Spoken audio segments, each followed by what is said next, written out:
Welcome dear students. আজকে তোমাদের সঙ্গে আলোচনা করব অংশীদারি কারবার নিয়ে। তা প্রথমে আমরা জানি যে অংশীদারি কারবারটা কি। ওকে, তা এখানে দেখো আমি তিনজনের ছবি নিয়েছি। একজনের নাম দিয়েছি এ, একজন বি এবং একজন সি। এই তিন বন্ধু মিলে একটা কারবার করবে, এই হচ্ছে তাদের পরিকল্পনা, এটা তারা ভাবছে। এবারে দেখো ডান দিকে যে সার্কেলটা রয়েছে, এই সার্কেলটাকে আমি মনে করছি একটা ব্যবসা বা একটা কারবার। সেই কারবারটা করছে তিনজন মিলে, এ, বি এবং সি মিলে। তাহলে এরা তিনজনে মিলে এই ব্যবসাটা করছে, তার মানে এই ব্যবসা থেকে যা লাভ হবে এরা তিনজনে মিলে সেই লাভটাকে কী করবে, ভাগ করে নেবে। অর্থাৎ এই ব্যবসাটার দাবিদার বা অংশীদার হচ্ছে কি, এরা তিনজন, এ, বি এবং সি। এই জন্য এই যে ব্যবসা বা এই কারবার, এটাকে বলা হচ্ছে অংশীদারি কারবার। ওকে, তার মানে কি, একের বেশি জন মিলে যে ব্যবসাটা করছে সেই ব্যবসাটাই হচ্ছে অংশীদারি কারবার বা অংশীদারি ব্যবসা। ওকে, এবারে এই যে ব্যবসাটা করছে, এই ব্যবসাটা করতে গেলে কি দরকার, তাদের টাকা দরকার। যে টাকাটা দরকার সেই প্রয়োজনীয় টাকাকে বলা হয় কি, মূলধন। ওকে, তাহলে মূলধনটা কি না, ব্যবসা করতে গেলেই একটা টাকা বা একটা পুঁজি দরকার হয়, সেই টাকা বা পুঁজিটাই হচ্ছে ওই ব্যবসার মূলধন। ওকে, এবারে দেখো যে এই যে ব্যবসাটা, এই ব্যবসাটার ক্ষেত্রে আমাদের হচ্ছে কয়েকটা জিনিস জানতে হবে। এক নম্বর হচ্ছে মূলধনের অনুপাতটা জানতে হবে কি, আর লভ্যাংশটা কি। প্রথমে বলি মূলধনের অনুপাত। মূলধনের অনুপাত বলতে ধরো এ এই ব্যবসাটা শুরু করার সময় টাকা দিয়েছে কত, 2000 টাকা দিয়েছে। বি কত টাকা দিচ্ছে, বি দিচ্ছে 3000 টাকা, আর সি দিচ্ছে কত, 5000 টাকা। তাহলে এরা 2000, 3000, 5000 দিয়ে এই ব্যবসাটা শুরু করছে। তার মানে এই ব্যবসাটা শুরু করতে এর মূলধন হচ্ছে 2000 টাকা, বি এর 3000 টাকা, সি এর 5000 টাকা। তাহলে এই মূলধনের অনুপাত তাহলে কত হবে, আমি এখানে করেছি A:B:C ইকুয়াল টু এ এর 2000 বি এর 3000 সি এর 5000। ওকে, এবার এটাকে তোমরা সরল করবে। এটাকে সরল করলে কত আসছে, দেখো তিনটে করে শূন্য কেটে যাচ্ছে। ওকে, গেলে কত, 2:3:5। তাহলে 2:3:5, এটা হচ্ছে মূলধনের অনুপাত। এবারে লভ্যাংশটা কি, লভ্যাংশ বলতে বোঝাচ্ছে যে ধরো এই যে ব্যবসাটা করছি, এই ব্যবসাটা করে তো একটা তো লাভ হবে, সেই লাভটা এরা কি করবে না, এরা তিনজনে মিলে এ, বি এবং সি, এরা তিনজনে মিলে সেই লভ্যাংশটা বা লাভটাকে ভাগ করে নেবে। তাহলে লাভটাকে ভাগ করে নিলে সেখানে এ যে লাভটা পাবে সেটা হচ্ছে এ এর লভ্যাংশ, বি যেটা পাবে সেটা বি এর লভ্যাংশ, আর সি যেটা পাবে সেটা হচ্ছে সি এর লভ্যাংশ। ওকে, কোনো অঙ্ক করার সময় যদি বলে যে তারা কে কত লভ্যাংশ পাবে, যদি কিভাবে ভাগ করবে না বলা থাকে, আমরা সেক্ষেত্রে কী করব, মূলধনের অনুপাতে সেই লাভটাকে তাদের মধ্যে ভাগ করে দেব। ওকে, আসো আমরা একটা প্রবলেম সলভ করি। এখন আমরা এই অঙ্কটা স্টেপ বাই স্টেপ সলভ করব। ওকে, তা অঙ্কটা কি বলেছে যে সুলেখা, জয়নাল, কালিটা চেঞ্জ করে নিই একটু, শিবু যথাক্রমে 5000 টাকা, 4500 টাকা এবং 7000 টাকা দিয়ে একটা ব্যবসা শুরু করলো। যদি বছরের শেষে 11550 টাকা লাভ হয়, লাভের টাকা কে কত পাবে। ওকে, তাহলে এখন একটা জিনিস দেখো, এখানে বলেছে বছরের শেষে 11550 টাকা লাভ হয়েছে আর লাভের টাকা কে কত পাবে।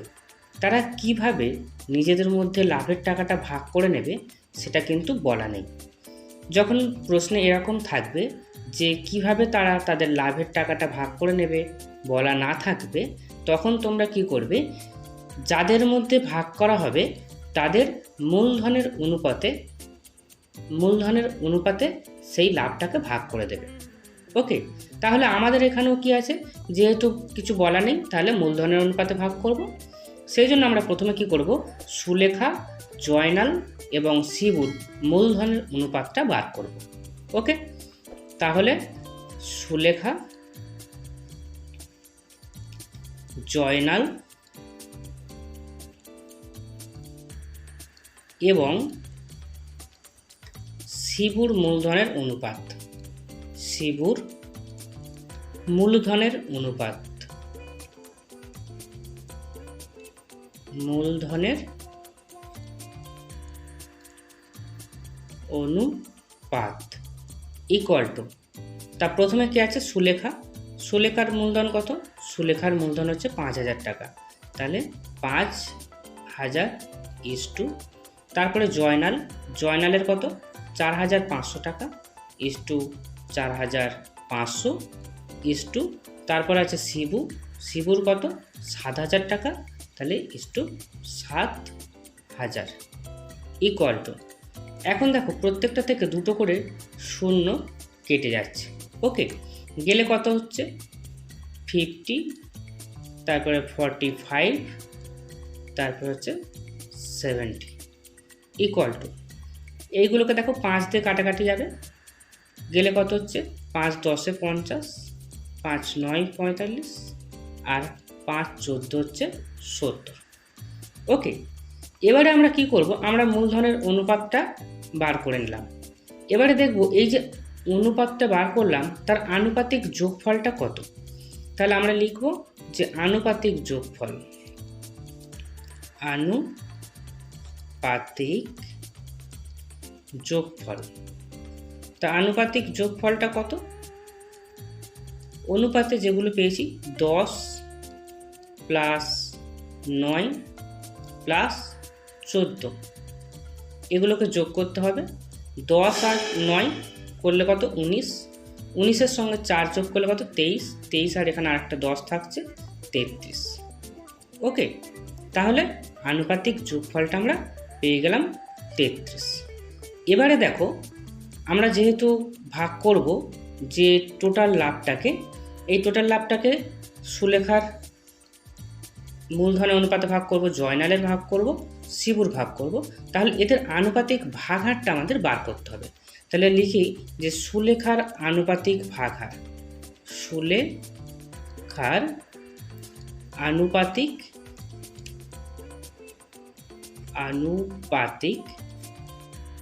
ভাগ হার ইকুয়াল টু, দেখো টোটাল কত রয়েছে আনুপাতিক যোগফলটা 33 পেয়েছি, 33, তার মধ্যে সুলেখার কত, সুলেখা প্রথমে আছে 10, তাহলে তার মধ্যে হচ্ছে 10, অর্থাৎ সুলেখার আনুপাতিক ভাগহার কত হলো 10/33।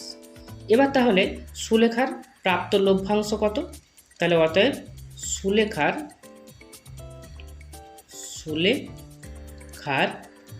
প্রাপ্ত লভ্যাংশ ইকুয়াল টু, দেখো টোটাল লাভ কত 11,550, তাহলে 11,550 গুণ সুলেখার যেহেতু প্রাপ্ত লভ্যাংশ বার করছি, তাহলে সুলেখার আনুপাতিক ভাগহার দিয়ে তাকে গুণ করতে হবে। তাহলে সুলেখার আনুপাতিক ভাগহার কত 10/33, তাহলে 10/33 দিয়ে ভাগ করব। ওকে, এবারে দেখো কাটাকাটি করতে হবে। কাটাকাটি করতে গেলে বিভাজ্যতা আমাদের জানতে হবে, কোন সংখ্যা কত দ্বারা বিভাজ্য হবে। এখন দেখো এই যে 33টা, এই 3 দিয়ে আর 11 দিয়ে যাবে, তা আমি এই সংখ্যাটা 3 দিয়ে যাবে কিনা আগে দেখি। দেখো 11 প্রথমে রয়েছে 11,000, তাহলে 11-এর মধ্যে 1 + 1 2 হচ্ছে, আর এখানে 5 + 5 হচ্ছে 10, তার মানে 12 হচ্ছে, আর তার সঙ্গে 0 যোগ করলে 12 হচ্ছে, তাহলে 12টা 3 দিয়ে যাবে, তাহলে এই পুরো সংখ্যাটাই 3 দিয়ে যাবে। তাহলে এটাকে 3 দিয়ে কাটাকাটি করো। প্রথমে হচ্ছে 3 3 9, 2 ভাগশেষ থাকছে, 2 আর 5 25, 3 8 হচ্ছে 24, 24 হলে হচ্ছে কি 1 ভাগশেষ থাকছে, আর এখানে হচ্ছে 5, তাহলে 15, তাহলে হচ্ছে 3 5 15, আর এই শূন্যটা এখানে বসে যায়। ওকে, আর এটাকে 3 দিয়ে কাটলে 3 11 33। এবার নিচে কে আছে? 11 আছে, তাহলে 11 দিয়ে 10কে তো যাবে না, 11 দিয়ে এই সংখ্যাটাকে যাবে কিনা দেখতে হবে। তা 11 দ্বারা বিভাজ্যতারও একটা নিয়ম আছে, তোমরা আমার ভিডিওতে দেখে নিতে পারো চ্যানেলে। তা তবু আমি একটু বলে দিই। দেখো এখানে আমি দেখব প্রথম স্থানে কি আছে, 3 আছে, তারপরে তৃতীয় স্থানে, দ্বিতীয় স্থান বাদ দিয়ে তৃতীয় স্থান, ওকে, কত রয়েছে? 5। 3 আর 5 অ্যাড করলে কত হচ্ছে? 8 হচ্ছে। আর দ্বিতীয় স্থানে আছে হচ্ছে 8, আর চতুর্থ স্থানে রয়েছে কত? 0। 8 আর 0 যোগ করলে কত? 8 হচ্ছে। তাহলে প্রথমে আমি হচ্ছে বিজোড় স্থানগুলোতে যোগ করে প্রথম আর তৃতীয়তে পেয়েছিলাম 8, আর তারপরে জোড় স্থানগুলো দ্বিতীয় আর চতুর্থতে যোগ করে পেয়েছি 8। তাহলে দুটো বিয়োগ করলে কত? 8 থেকে 8 বিয়োগ করলে কত? 0। 0কে যে কোনো সংখ্যা দ্বারাই যাবে, তাহলে এটা 11 দ্বারা বিভাজ্য হবে, সুতরাং এই পুরো সংখ্যাটাই 11 দ্বারা বিভাজ্য হবে। তাহলে 11 দিয়ে এটাকে ভাগ করে দাও। ভাগ করলে দেখো প্রথমে 3 11 33, 5 ভাগশেষ থাকছে, আর এখানে 5 একটা নামাচ্ছি, 55 হচ্ছে, তাহলে 5 11 55, আর শূন্যটা বসে যাচ্ছে। ওকে, তাহলে 11 দিয়ে কেটে দিলাম। তাহলে আমার কি পেলাম? 350, আর একে 10 দিয়ে গুণ। তাহলে 10 দিয়ে গুণ করলে কি হবে? জাস্ট 350-এর পাশে একটা শূন্য বসে যাবে, তার মানে 350 তার পাশে একটা শূন্য, তাহলে 3500 টাকা। অর্থাৎ সুলেখার তাহলে প্রাপ্ত লভ্যাংশ কত হচ্ছে? 3500 টাকা। ওকে, তাহলে একইভাবে আমরা কি করবো এবারে আমরা হচ্ছে দেখব জয়নালের প্রাপ্ত লভ্যাংশ কত। ওকে, তাহলে আমি একেবারে জয়নালের প্রাপ্ত লভ্যাংশটা বার করছি, ঠিক আছে? তাহলে জয়নালের প্রাপ্ত লভ্যাংশ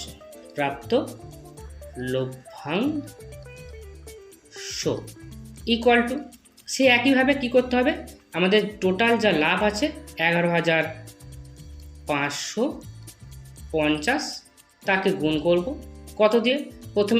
প্রথম ছিল সুলেখা, তারপরে জয়নাল, তাহলে জয়নাল দ্বিতীয়, তাহলে দ্বিতীয়তে কত আছে? 9 রয়েছে, তাহলে 9, আর টোটাল আনুপাতিক যোগফল কত এসেছিল? 33, তাহলে 9/33। ওকে, দেখো 33 দিয়ে পুরো এই হচ্ছে 11,550টাকে কেটে আমরা 350 পেয়েছিলাম। তা আমি আর এটাকে ছোটো ছোটো করে কাটাকাটি করছি না, একেবারে এটাকে লিখে দিচ্ছি 350। ওকে, ইকুয়াল টু, এবারে এই 350টাকে কী করতে হবে? 9 দিয়ে গুণ করতে হবে। তাহলে 9 দিয়ে গুণ করি, আমরা শূন্য বাদে যদি গুণ করি, 5 9 45-এর 5, হাতে কত থাকছে? 4 থাকছে। তারপরে হচ্ছে কি 3 9 27, 27 আর 4-এ কত হচ্ছে? 31 হলো, আর এই শূন্যটা বসে গেল, তাহলে কত হলো? 3150 টাকা। ওকে, তাহলে এটা হলো জয়নালের প্রাপ্ত লভ্যাংশ হলো কত? 3150 টাকা, আর সুলেখার হলো কত? 3500 টাকা। এবারে তোমাদের যেটা করতে হবে, তোমরা শিবুর প্রাপ্ত লভ্যাংশটা নির্ণয় করবে। ওকে, ঠিক আছে, পরবর্তী ভিডিওতে আরও সমস্যা নিয়ে সমাধান করে দেখাবো তোমাদের। ওকে, থ্যাংক ইউ।